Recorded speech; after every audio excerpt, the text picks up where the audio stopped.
Srinath Bhatni,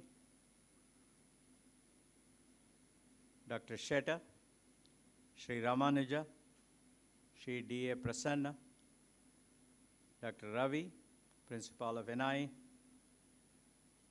principals of other NIE group of institutions, members of the Management Committee of NIE Society and Foundation, faculty, staff, alumni, students, and guests. I'm indeed honored to speak to you all today on a very important topic, and that is, why should we enthusiastically embrace the grand vision of NIE becoming a top quality university in science and engineering? Let me first trace the history of modern universities. Let there be no doubt, I am very, very proud of Nalanda and other great institutions of learning of ancient India. However, I should not be filio-pietistic at this time, and I must acknowledge that the credit for creating a modern university goes to the United States of America, not the UK, not Germany, and certainly not India. Nalanda was the first teaching university, as most of you know, and Nalanda flourished between 500 AD and 1300 AD. Bologna in Italy, founded in 1088 AD, is the oldest surviving teaching and currently teaching and research institution.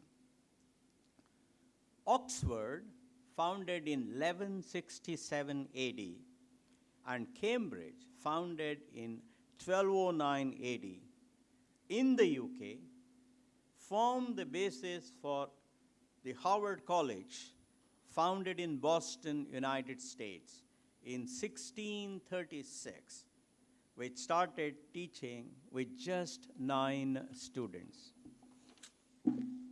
Harvard was soon followed by the College of William and Mary in 1693,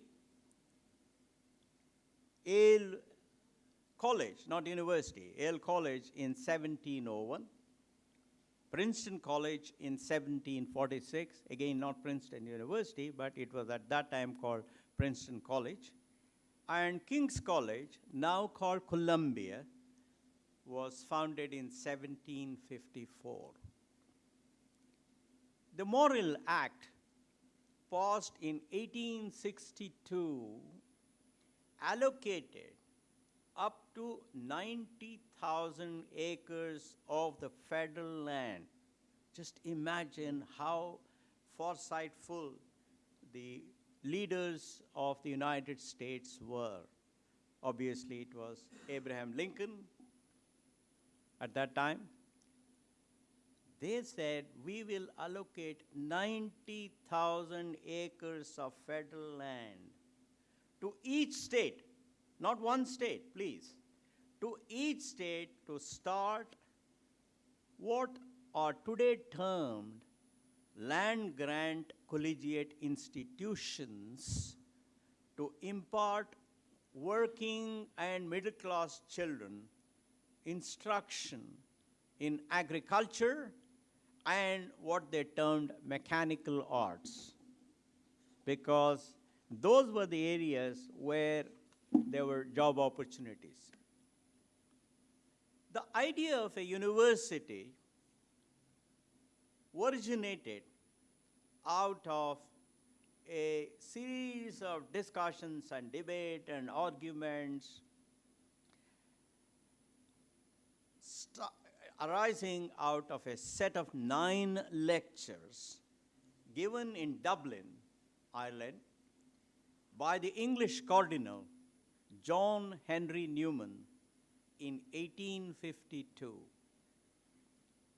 However, most contemporary experts of higher education opine that Newman's idea was still that of a college and not a modern university, not a university. The idea of a university was mooted in the US by combining the task of transmission of knowledge, which is the objective of the Oxbridge tradition, which is the Oxford and Cambridge combined today, as you know, is called Oxbridge tradition, with the task of, or the objective of, creation of new knowledge propounded by the German tradition of research, exemplified by Wilhelm von Humboldt and the University of Berlin.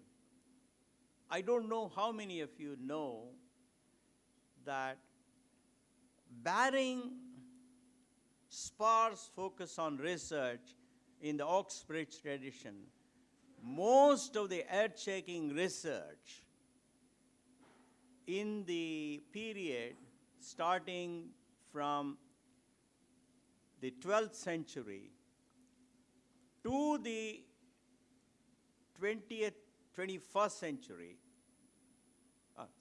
century came from Germany and to a small extent from France. But it was mainly Germany that contributed to what we call research today. The first US university to focus on research as its primary objective was Johns Hopkins University, not Harvard, not Princeton, not Yale, not Berkeley, none of those, not Cornell, not MIT, but it was Johns Hopkins University that was founded by the industrialist Johns Hopkins exactly 100 years after the founding of the US, that is in 1876. The model for the American Research University was established by 5 colonial colleges, chartered before the American Revolution in 1776. What are those? Harvard, Yale, Pennsylvania, Princeton, and Columbia. Remember, I talked about Columbia in 1754, obviously 22 years before the American Revolution. It was also chartered by 5 state universities. Which are those 5 state universities that started this so early? Michigan, Wisconsin, Minnesota, Illinois, and California. And very interestingly, folks, it was aided by 5 private institutions conceived from their inception as research universities. Which were those? MIT, Cornell, Johns Hopkins, Stanford, and Chicago. Even though Johns Hopkins was the one that adopted this research agenda very aggressively, MIT, Cornell, Stanford, and Chicago also bought into this whole idea of forming a university, which was supposed to be research-based. This statement is according to Roger Geiger, a very famous person in the history of education in the US. It is very, very important for us to remember that 6 out of these 15 gold standard educational institutions are land-grant institutions, as I pointed out. Basically, what it means is that they received free land from the federal government through, of course, the state government for pursuing agriculture and mechanical arts. And These 6 are performing as premier research institutions even today. Which are those?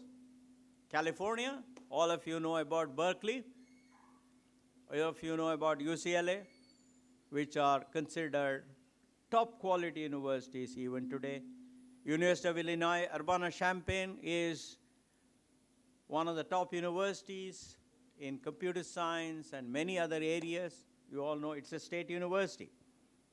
University of Minnesota, another very famous name. And University of Wisconsin. I'm very happy to hear from Shekhar that NIE has some arrangement with University of Wisconsin at Madison. These are the 4 universities in the public sector, as we know, and Cornell and MIT in the private sector. Folks, we have to dream of making NIE one such university. These universities lay the foundation for seeding observation, curiosity, questioning, openness to new ideas, meritocracy, pluralism, self-confidence, understanding the real world, applying the formal theory learned in the classroom, and independent thinking right at the undergraduate level. That, I find, is what is unique about these 15 grand universities or gold standard universities that I talked about. They provide an environment of deep thinking, imagining the unimaginable, discussion, debate, collaboration, focusing on the deep secrets of nature, interdisciplinary approach to problem solving, and data and fact orientation, amongst many other aspects of research. That is, primarily graduate studies. Thus, the objectives of a university are twofold. First is guiding the students to reach the frontiers of knowledge in any branch of science, engineering, medicine, social sciences, arts, and through teaching and practice. That's the first path. That's really what undergraduate education is all about. Through teaching and through practice in the laboratories, primarily. Some of these successful students who complete their undergraduate degree will go to the real world and apply the knowledge required in their education at the university to make life better for society. This is the primary task of technology, as we all know, is to make life, quality of life better for human beings. That's what technology, applying the knowledge of science. Now, there is a second path. Some will take the second path, which is to focus on what the Germans called as early as 1700. And the German word for this is what's called Wissenschaft. Wissenschaft means pure learning or knowledge for its own sake. This is what the Germans said this second path of students must take up. The undisputed leadership of the US universities is the successful integration of teaching and research models, and of course the later support given by Vannevar Bush, who was a professor at MIT, and then he was presidential advisor to release the power of science and technology to better harness for the people of the US. I mean, you all know about Vannevar Bush. I don't need to talk about him. Some of you will naturally wonder, why should anybody bother about knowledge for knowledge's sake? Does it really make sense? Why should we worry about fundamental research at NIA University? Let me elaborate a little bit. You all know very well that science is about unraveling the secrets of nature and understanding reality around us. That's what science helps us to do. For example, physics answers questions like, why is the sky blue? Why does an apple fall? Why does Earth rotate around the sun? Why does heat go only from a hot body to a cold body and not vice versa? Why does sound become less intense as the car moves away from us? And why we see a rainbow? These are all the questions of nature that, or secrets of nature that we can understand if we use theories of science.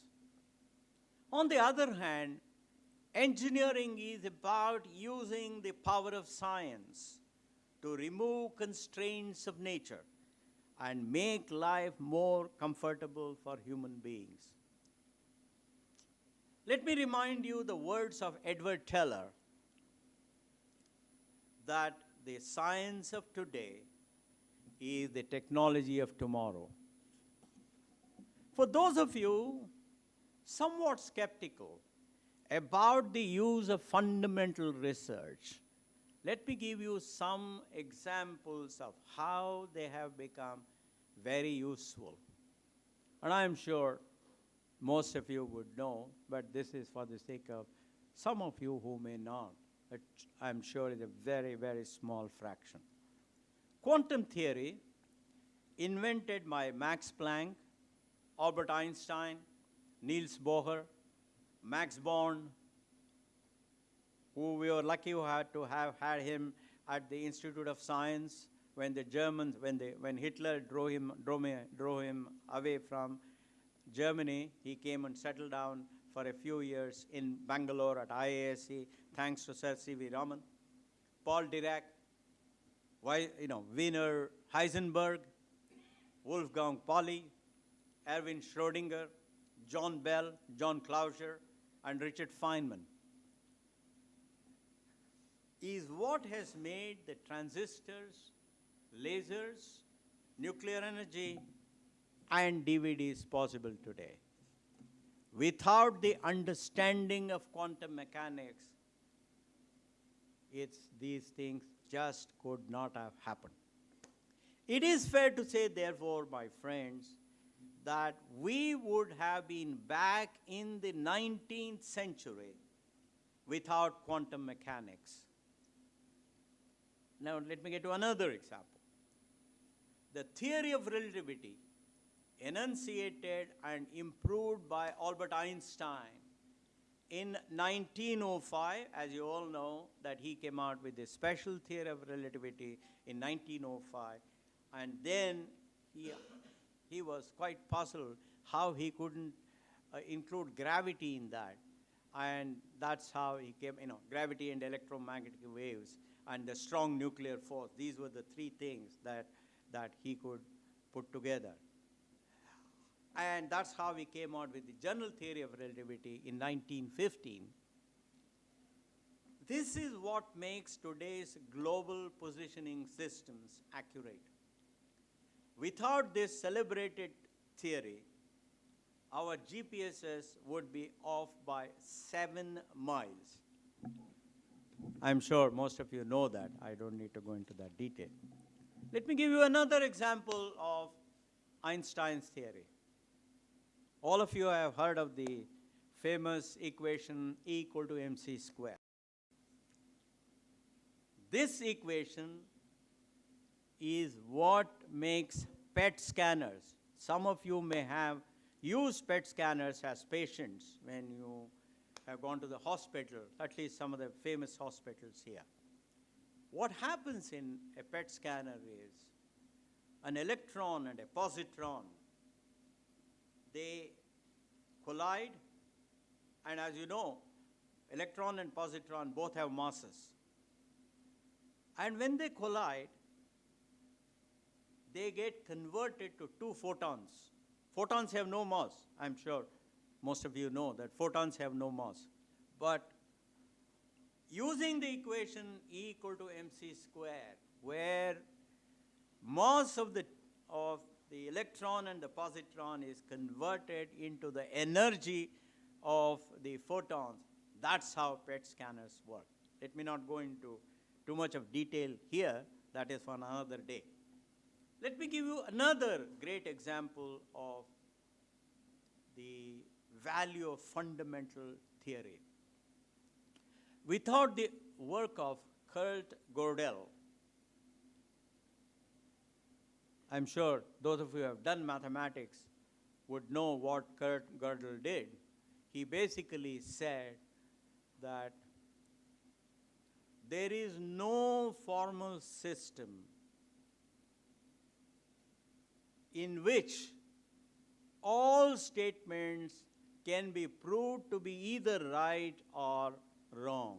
Or in other words, there is no formal system in which there could be one or two, some statements which cannot be proved right or wrong, definitively. Kurt Gödel was a brilliant 23-year-old young man. His professor said, look, David Hilbert, probably, I think many of you know who David Hilbert was. David Hilbert was a very famous, perhaps the most famous mathematician of the early part of 20th century. He propounded 10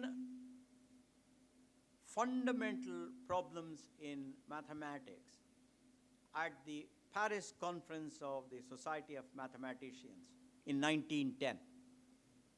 And one of them, he said, formal systems, in a formal system, you can prove or disprove any proposition. Kurt Gödel's professor said, young man, do you want to have a crack at this tough problem? Professor, Hilbert has said this is done.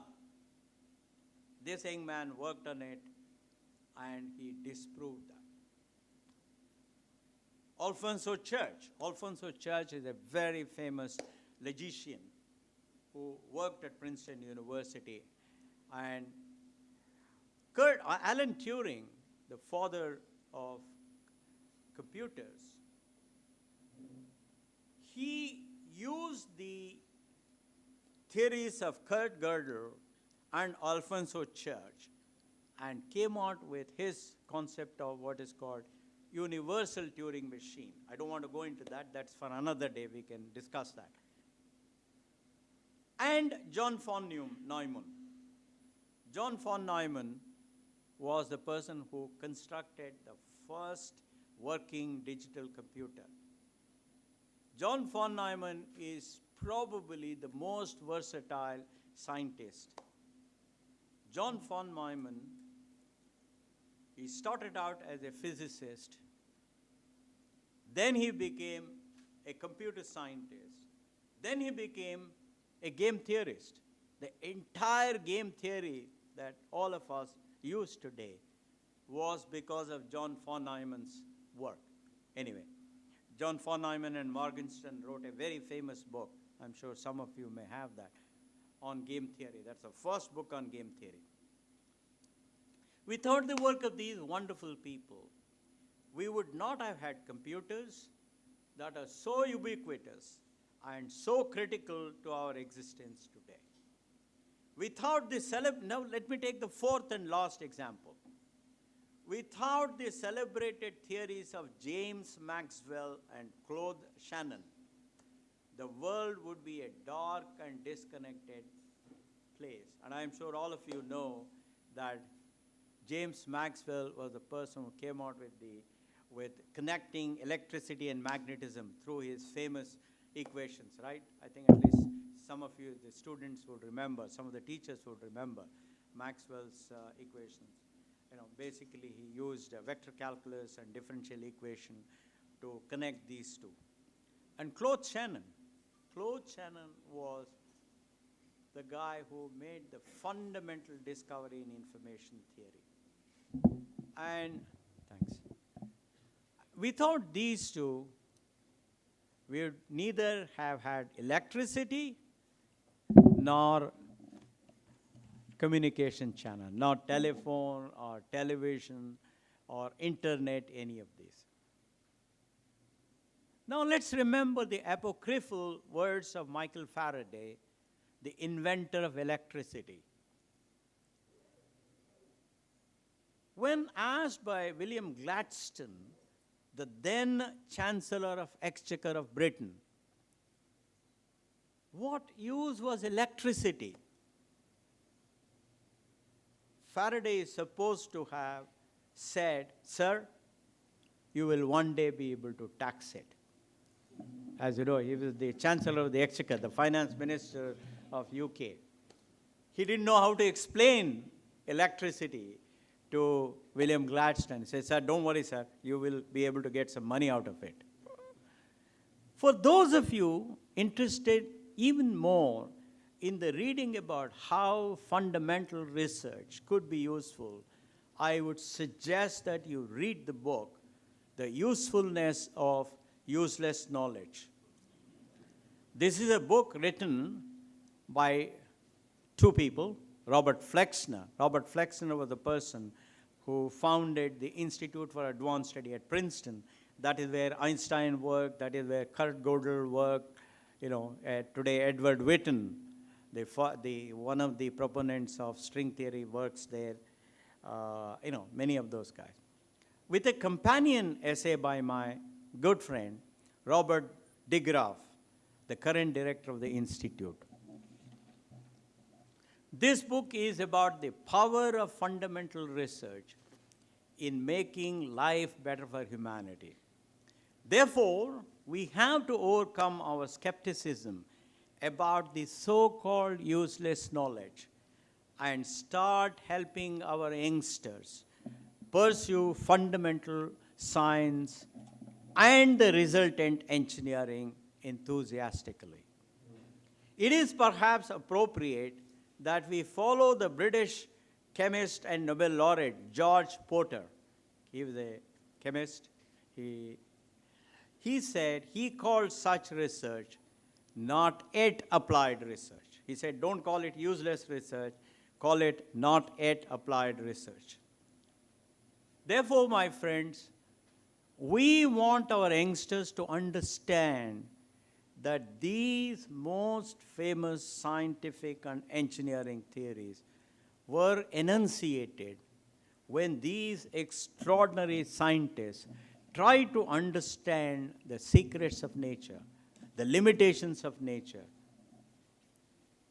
Why is it important for our youngsters to learn fundamental science, applied science, and engineering? That's a very valid question that all of us must ask before we accept to move NIE towards a university. Just look around this hall.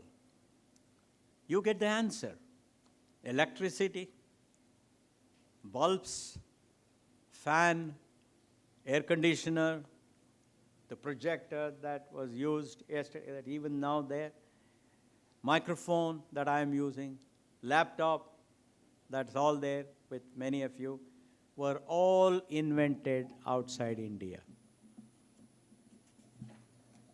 Our youth deserve to invent some important stuff valuable to India and the world and contribute to this world so that they are recognized and respected. Else, what is our contribution to this world as a nation of 1.25 billion people? Other than saying that we consume What else can we claim about India? Look at our own history of advances in just science and mathematics. There were many scientists and mathematicians who did earth-shaking work during the golden period of science and mathematics in India. What is that period? 100 AD to 1400 AD. The last major work in science and mathematics happened in India in 1400 AD. It's sad, but that's the way it is. The scientists and the mathematicians of the golden era of Indian science and mathematics were some of the deepest and most original thinkers of the world of that period.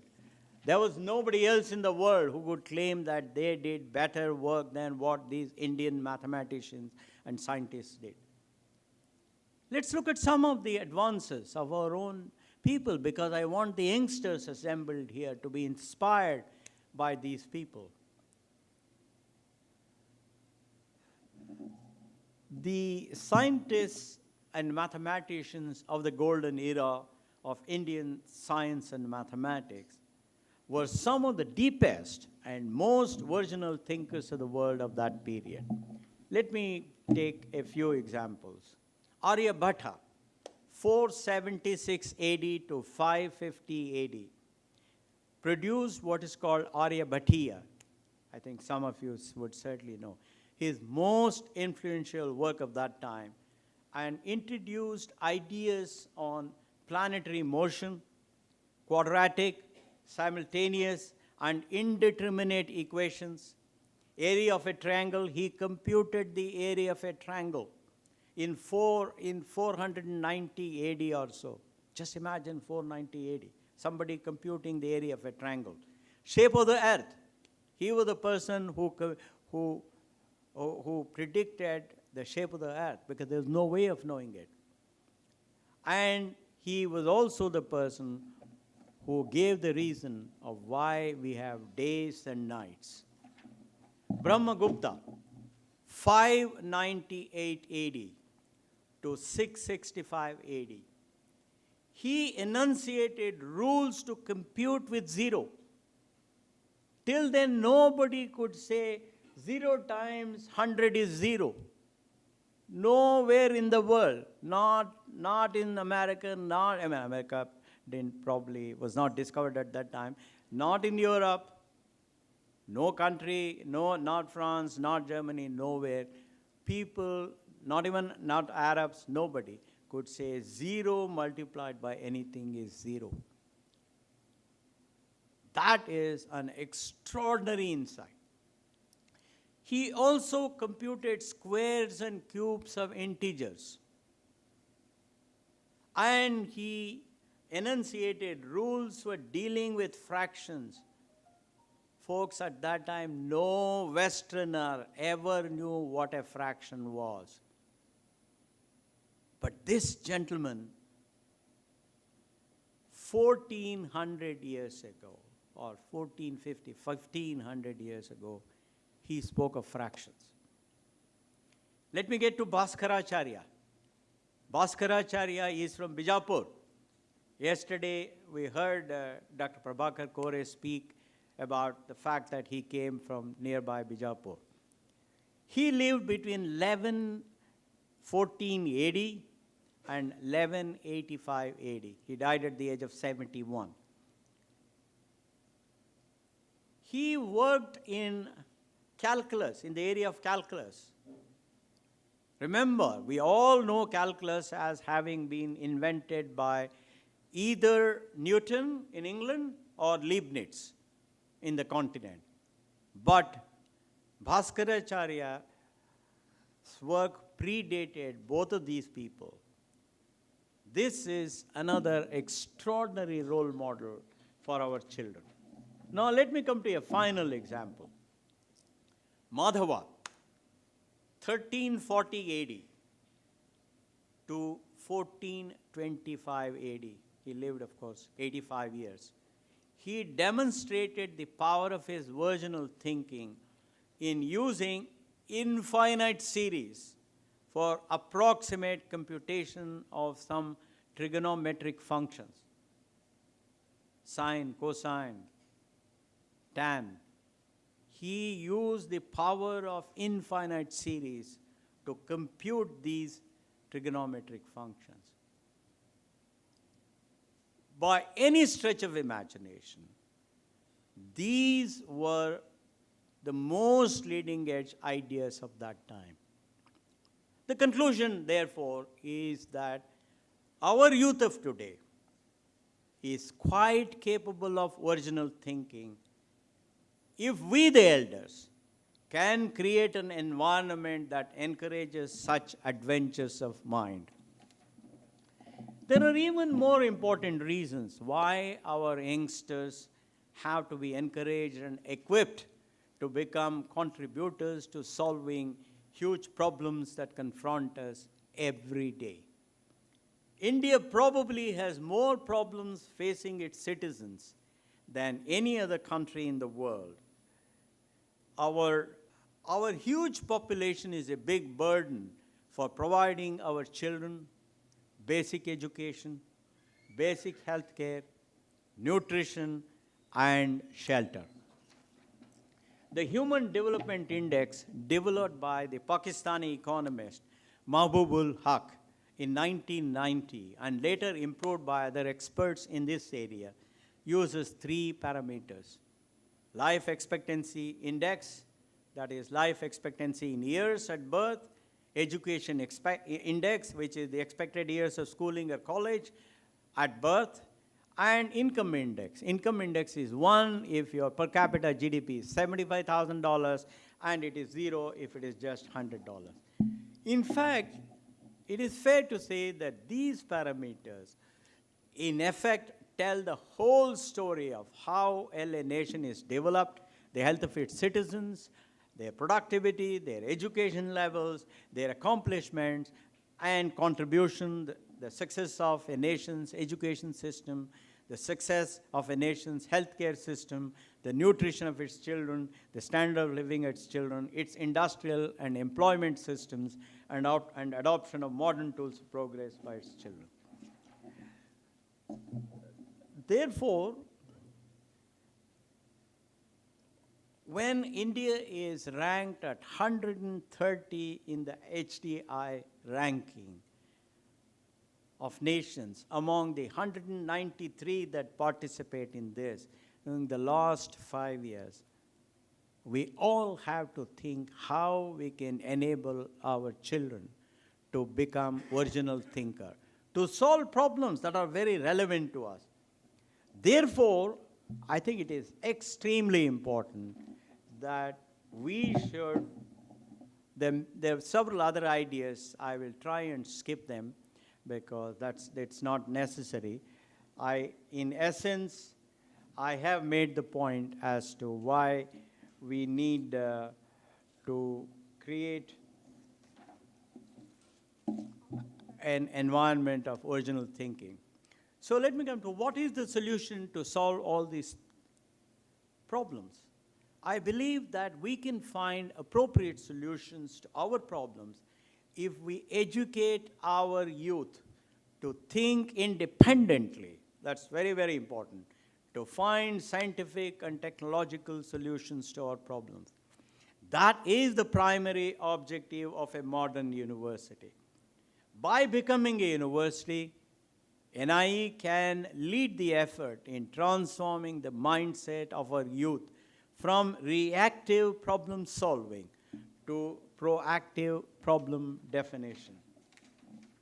That requires NIE to have full freedom to shape the minds of youngsters that enter its portals as intelligent, curious, enthusiastic, and energetic young men and young women, and leave the university as confident, knowledgeable, open-minded, and independent thinkers that are raring to go after solutions to the problems of our country. This, in effect, is why NIE should aim to become a university.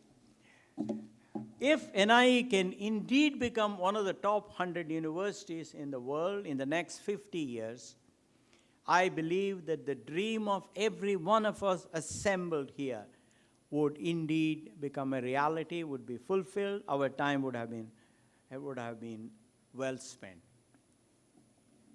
If our youngsters can find a vaccine to chikungunya or dengue, if they can find an inexpensive solution to desalination of seawater, if they can improve the productivity of our farmers by a factor of 10, if they can improve the productivity of our, if they can find an inexpensive solution for purification of our polluted air, if they can find a solution to non-invasive blood sugar levels and non-invasive tests for detecting certain kinds of cancer that require biopsy, if they can find a solution to predicting a drought a few months in advance to help our farmers, and find an inexpensive but strong concrete that will help build roads that will withstand wear and tear for the next 100 years, then I believe that our youngsters would have brought back the pride that Brahmagupta, Aryabhatta, Madhava, and others brought to our country.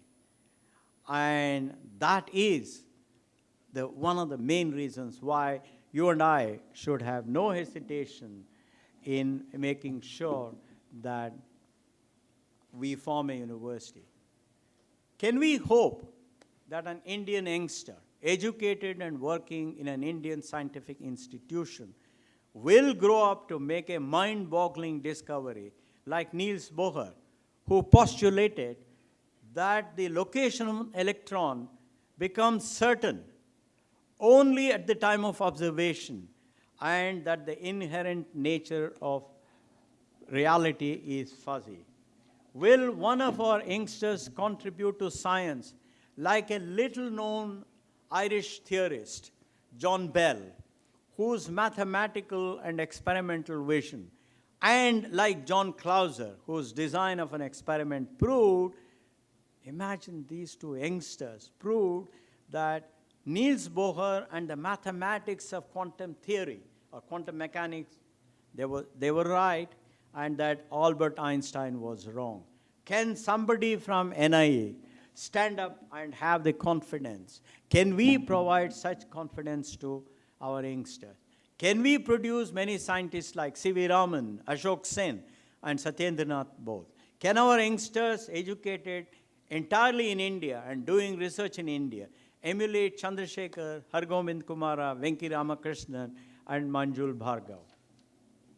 Therefore, my friends, it is NIE's duty to be part of this transformation of India.